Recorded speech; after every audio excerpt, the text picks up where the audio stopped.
नमस्कार. गेले अनेक वर्ष क्लिनिकल सायकोलॉजिस्ट म्हणून काम करणाऱ्या डॉक्टर सुनीता जैन यांच्याशी आपण आज बातचीत करणार आहोत. क्लिनिकल सायकोलॉजी नेमकी कशा पद्धतीने काम करत असते, कशा पद्धतीने ट्रीटमेंट होतात, कुठल्या कुठल्या सेगमेंटमध्ये या ट्रीटमेंटचा फायदा होतो, या सगळ्या संदर्भात बातचीत करण्यासाठी आणि त्यांनी केलेल्या विविध सामाजिक कार्याच्या संदर्भात बातचीत करण्यासाठी आज आपल्याबरोबर आहे डॉक्टर सुनीता जैन. मॅडम, सर्वप्रथम ठाणे वर्तमानमध्ये आपलं हार्दिक स्वागत. माझा सर्वप्रथम पहिला प्रश्न तुम्हाला असा आहे की क्लिनिकल सायकोलॉजी म्हणजे नेमकं काय, क्लिनिकल सायकोलॉजिस्ट कशा पद्धतीने काम करतात, काय सांगाल? पेशंटची चाचणी केली जाते आणि त्या चाचणीमध्ये त्यांचं पर्सनॅलिटी टेस्टिंग होतं, त्यांचं IQ टेस्टिंग होतं. Basically we do testing part of it. जसं आता सायकॅट्रिस्टकडे डिप्रेशनचा पेशंट आला तर डिप्रेशनच्या पेशंटची डिग्री किती आहे किंवा त्यांना काय एक्झॅक्टली त्रास आहे याच्यासाठी पर्सनॅलिटी टेस्टिंग असते. सो त्या टेस्टिंगसाठी तो पेशंट आमच्याकडे येतो. किंवा स्किझोफ्रेनियाचा पेशंट असेल किंवा कोणाला शाळेमध्ये मुलांना त्रास असेल आणि त्यांना अभ्यासामध्ये त्रास असेल तर त्या मुलांना आमच्याकडे रेफर केलं जातं आणि त्यांची IQ टेस्टिंग, त्यांची ॲप्टिट्यूड टेस्टिंग वगैरे हा पार्ट आमच्या क्लिनिकल सायकोलॉजीमध्ये असतो. एक दोन तुमच्या जर का तुम्ही सक्सेस स्टोरीज सांगितल्या की कशा प्रकारे पेशंटना या सगळ्याचा फायदा झालेला आहे, तर आमच्या प्रेक्षकांना एक्झॅक्टली तुम्ही काय काम करता, कुठल्या क्षेत्रात काम करता, हे लोकांना लक्षात येईल. एक मुलगा होता, 7वीमध्ये होता आणि खूप मस्तीखोर होता तो. आणि जेव्हा तो माझ्याकडे आला तेव्हा आई म्हणायला लागली की अभ्यासच करत नाही, तो खूप मस्ती करतो आणि बसतच नाही एका जागेवरती आणि असं त्रास घेऊन ते आले होते.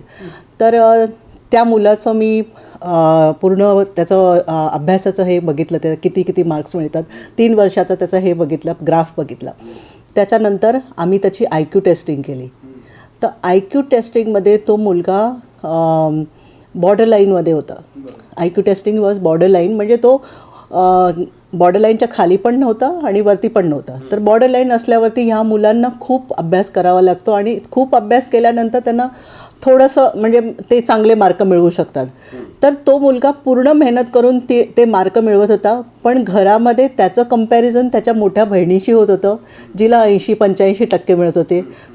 आई म्हणायची की तुम्ही दोघे तेवढाच अभ्यास करता आणि तिला एवढे मार्क मिळतात, तुला का नाही मिळत. जेव्हा आपल्याला समजलं की त्याचं IQ बॉर्डरलाईन आहे, तेव्हा मी त्याच्या आईला समजवलं की IQ बॉर्डरलाईन असताना जर हा मुलगा 65% आणतो तर it is very commendable. So the moment she realise she started crying. So the problem was resolved and that child was doing all this attention seeking behaviour. मस्ती जो करायचा तो आपल्याला अटेन्शन मिळवण्यासाठी करत होता. तर जसं त्यांना हे गोष्ट समजलं आणि त्यांनी प्रेमाने त्याच्याशी वागायला सुरुवात केली तर त्या मुलाचं ते बिहेवियर कमी झालं. एक्झॅक्टली मॅडम, आत्ता मुलांचा विषय निघालेला आहे. हल्ली मुलांवर प्रचंड मोठ्या प्रमाणात प्रेशर असतं, अभ्यासाचं प्रेशर असतं, कॉम्पिटिशनचं प्रेशर असतं. हे सगळं जे आहे याकडे तुम्ही कशा पद्धतीने बघता? बरेच वेळा काय होतं, जसं आपण पालक असल्यावरती आपल्या लहानपणी आपल्याला काय करायचं होतं ते आपण कंप्लीट नाही करू शकत आणि ते आपण आपल्या मुलांच्या ह्याच्यातून कंप्लीट करण्याचा प्रयत्न करतो आणि त्यावेळेला त्या मुलांना त्याच्यामध्ये इंटरेस्ट नसतो. एखादे वडील असतात की ज्यांचे ते डॉक्टर आहेत पण त्यांच्या मुलांना डॉक्टरच व्हायला पाहिजे असं नसतं ना. त्या मुलाला सिंगर व्हायचं असेल तर सिंगर व्हायचं असेल तर तो मुलगा जर म्हटला की मला सिंगर व्हायचं तर बाबा तर मारतील ना. की हा प्रेशर मुलांवर असतो. पण आता या सेंचुरीमध्ये थोडंसं रिलीज व्हायला लागले आहेत. पेरेंट्स थोडेसे मुलांशी बोलायला लागले आहेत, त्यांना समजायला लागलं आहे की there are lot of options. आमच्या वेळेला फक्त ऑप्शन्स काय होते, सायन्स, कॉमर्स आणि आर्ट्स. आता ऑप्शन्स खूप जास्त झाले आहेत, मुलांना बरेच काही ऑप्शन्स मिळतात. तुमचं बोलणं ऐकल्यानंतर मला आत्ता असं जाणवतं आहे की ज्या पद्धतीने मुलांना काउन्सिलिंगची गरज आहे त्या पद्धतीने पॅरेंट्सला देखील काउन्सिलिंगची गरज आहे. ऑफकोर्स बेसिकली आईवडिलांनाच जास्त काउन्सिलिंगची गरज असते समजण्यासाठी. जोपर्यंत त्या मुलाला जो एन्व्हायरमेंट पाहिजे चांगला, तो एन्व्हायरमेंट मिळाला नाही तर तो मुलगा तसाच राहणार ना. जसं माझ्याकडे तो मुलगा आला होता, त्याचं जे बिहेवियर पॅटर्न होतं ते because of the family it was. The moment the family correction was done, तो एकदम छान वागायला लागला. आपण बघत असतो की शाळांमध्ये खूप विद्यार्थी असतात, म्हणजे एकेका तुकडीमध्ये एकेका क्लासमध्ये 50-50, 60-60 विद्यार्थी असतात. अशा वेळेस त्या मुलाचा जो प्रॉब्लेम आहे, त्या मुलाला जी समस्या भेडसावते आहे, याकडे टीचर तितकंसं लक्ष देऊ शकतात का? आणि जर नाही देऊ शकत, तर मग ह्या सगळ्याचं भवितव्य काय? आजकाल शिक्षणामध्ये इतकं प्रेशर झालं आहे टीचर्सना, पण त्यांना त्यांचं सिलेबस कंप्लीट करण्यामध्ये ते लोक इतके हे होतात है ना. आणि the teachers are also human beings. They also have their baggages. It is not only school ना. So it is very necessary for teachers to understand when they come to school, they should keep their baggages outside the school. That most important training has to be done. You know. So once they come to school, they have to focus on the class and the school. So moment you do, आमच्या लहानपणी जेव्हा I have studied in Godrej school. I had a class teacher. So our class teachers in lunch break used to never go to the staff room and eat food. They used to sit with us and share the tiffin with us. And that was the closest moment which we had, and we could discuss with our teachers if we also had some problems. So that is what we can introduce in today's school also. So teacher can have a close connection with the children. एकीकडे फक्त हे सगळे problem जे आहेत, हे सगळे फक्त विद्यार्थ्यांना भेडसावतात अशा नाही आहे, तर अगदी म्हणजे मोठ्या माणसांना देखील अनेक प्रकारचे प्रेशर्स आहेत. त्यांचे ऑफिसचे प्रेशर्स आहेत, त्यांना स्ट्रेस आहे, आणि ह्या सगळ्याचा परिणाम बऱ्याचदा रिलेशनशिपवर देखील होत असतो. याविषयी काय सांगाल? हां, दोन्ही नवरा बायको काम करतात आणि नवरा घरी आल्यावर बायकोला म्हणतो की मला जेवणाबरोबर गरम चपात्या पाहिजेत. तर ती म्हणते मी पण काम करून येते, तू पण काम करून येतो, मी नाही करणार. तर तो म्हणतो की नाही, तुला करायला पाहिजे, माझ्या आईने मला गरम चपात्या मी जेव्हा पण आलं तेव्हा करून दिलं. तर ह्या गोष्टीमुळे त्यांचं लग्न मोडायची वेळ आली होती. सो माझ्याकडे आल्यावरती मी त्यांना सांगितलं की ही काही मोठी गोष्ट नाही आहे, तुम्ही तुमच्या घरी कामवाली बाई ठेवा जी त्यावेळेला येईल आणि गरम चपात्या करून देईल. हां, पण नवरा was very adamant. He was saying, तो म्हणत होता की मला बायकोनीच करून द्यायला पाहिजे. हे ॲडजस्टमेंट आजकाल खूप मिसिंग आहे. कॉम्प्रोमाइज करायला कोणीही तयार नाही आहे. That is the problem. Naturally हे सगळे जे प्रॉब्लेम येतात, हे प्रॉब्लेम आजकाल लिटरली तुम्हाला सांगतो घराघरामध्ये अशा प्रकारचे सगळे प्रॉब्लेम दिसून येत आहेत. क्लिनिकल सायकोलॉजीच्या माध्यमातून हे प्रॉब्लेम कशा पद्धतीने सॉल्व केले जाऊ शकतात, ॲड्रेस केले जाऊ शकतात. हां, तर याच्यामध्ये आम्ही त्यांना रोल प्ले वगैरे करवतो की बायकोच्या ह्याच्या रोलमध्ये त्याला घातलं, बायकोला नवऱ्याच्या रोलमध्ये घातलं, आणि then bring the family also. ही त्यांचे मदर ज्यांनी त्यांना गरम चपात्या करून दिल्या होत्या, तर त्यांना त्यावेळेला मी विचारलं की तुम्ही काय करता, तर त्यांनी सांगितलं की मी घरीच असते. सो त्याच्यामुळे त्यांच्या कॉन्व्हर्सेशनमध्ये त्यांचा तो प्रॉब्लेम सॉल्व्ह झाला. एक्झॅक्टली तुम्ही जे म्हणताय ते अगदी बरोबर आहे. एक असं साधारणपणे ऑब्झर्वेशन दिसतं आहे की खूप मोठ्या प्रमाणात स्ट्रेस वाढत चाललेला आहे. खूप मोठ्या प्रमाणामध्ये स्ट्रेस वाढल्यामुळे काय होतं ना की डिप्रेशनचं प्रमाण वाढत चाललं आहे. लोक हल्ली उगाचच लो फील करायला लागलेले आहेत. काय सांगाल तुम्ही? हो, पण स्ट्रेस लेवल, आता मी स्ट्रेस लेवल, आपण आता कोविडमध्ये लोक गॉट स्ट्रेस्ड बिकॉज मेड्स नाही येत होते. पण तुमच्या हातामध्ये जे काही काम असेल ते तुम्ही एन्जॉय केलं तर तुम्हाला स्ट्रेस लेवल नाही होणार ना. जेव्हा तुम्ही ते काम एन्जॉय नाही करत, जर मला माझं हे काम आवडलं नाही तर मी हे काम करूच नाही शकत ना. माझं स्ट्रेस लेवल वाढणार ना. उद्या माझ्याकडे पेशंट आला की अरे मला हे करायचंच नाही आहे, तर मला तो पेशंट बर्डन वाटणार. So whatever work you are doing, आणि प्रायोरिटी आपल्याला सेट करायला पाहिजे की मला 24/7 काम करायचं आहे की I have to decide what I want to achieve. माझं गोल अचीवमेंट काय पाहिजे मला ना, ते डिसाईड केलं तर तुमचा स्ट्रेस लेवल कमी होऊ शकतो. जर तुम्हाला पाहिजे की मला भरपूर पैसा पाहिजे आणि मी पैशाच्याच मागे पळणार, तर तुमचं गोल क्लिअर नाही आहे त्याच्यामध्ये. फक्त पैसे तुम्हाला पाहिजेत तर तुमचं लाईफ चांगलं नाही होऊ शकत ना. लाईफ इज नॉट ओनली मनी ना.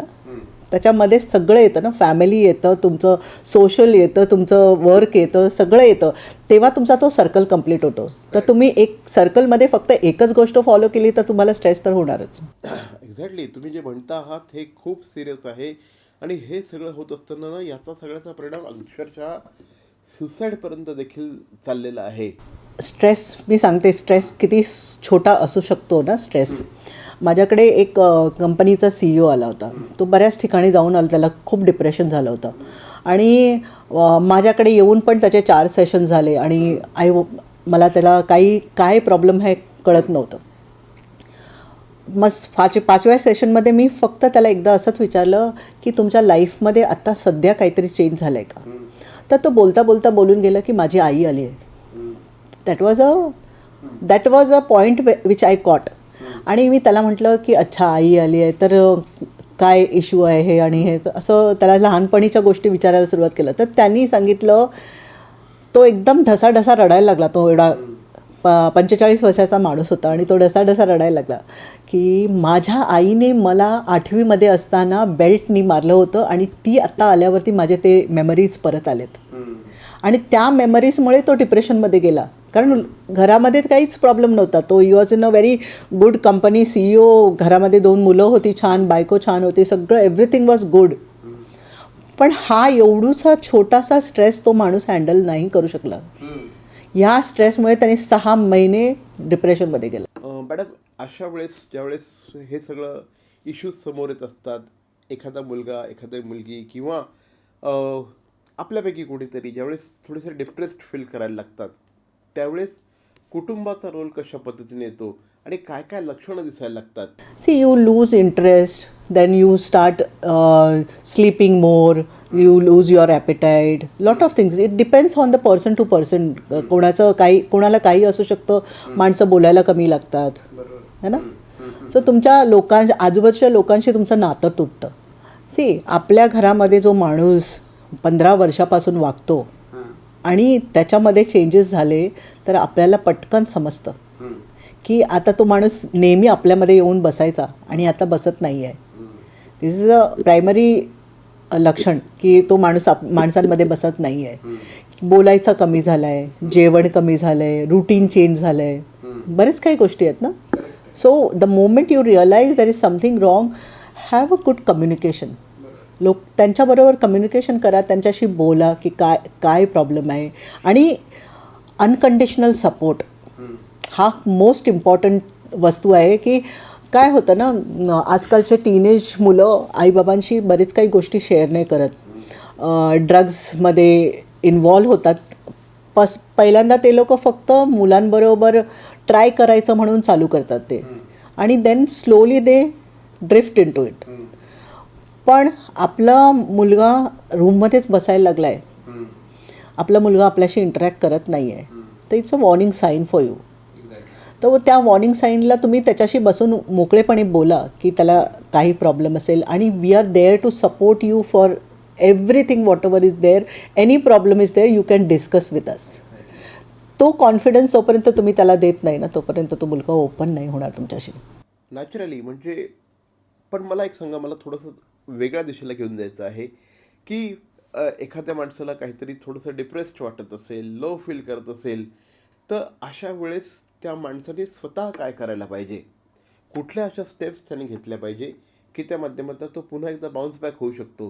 सी, लो वाटायला लागल्यावरती पहिलं तर आपले घरातले लोक हे फार जवळचे असतात.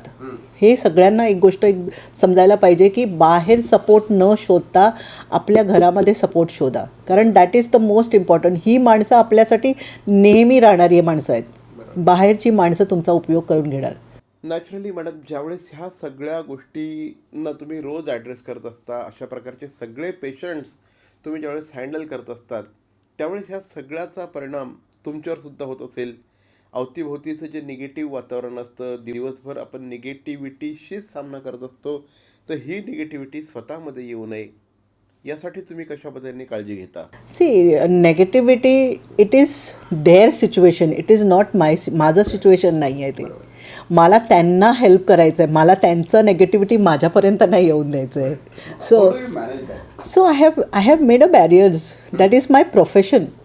माझ्या प्रोफेशनमध्ये जे येतं ते मी माझ्यापर्यंत, म्हणजे नवऱ्या बायकोची भांडणं झाल्यात म्हणून मी माझ्या घरी ती नवऱ्या बायकोची भांडणं घेऊन नाही येऊ शकत, कारण ती घेऊन आली तर माझं लाईफ एकदम संपून जाईल. मॅडम, तुम्ही ना सोशल सेक्टरमध्ये सुद्धा काम करत असतात आणि हा क्लिनिकल सायकोलॉजी आणि तुमचं सोशल याच्यातलं काम, ह्या सगळ्याचा कशा पद्धतीने फायदा होतो? मी सांगते, मी ही सोशल वर्कमध्ये म्हणजे असं आत्ता नाही आली आहे. When I was small also, young also, I was working in SNDT. So in SNDT I used to go and work in Wadia Hospital HIV department at that age, when I was not aware about lot of things.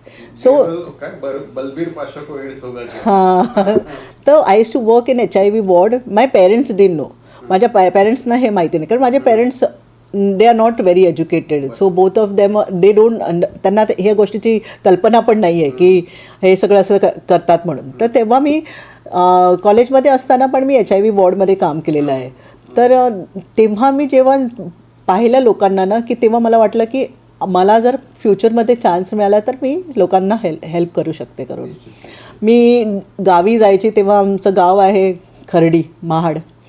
तर तिथे उन्हाळ्यामध्ये लोक करवंटीने पाणी भरतात, पाणी नाही आहे तिथे.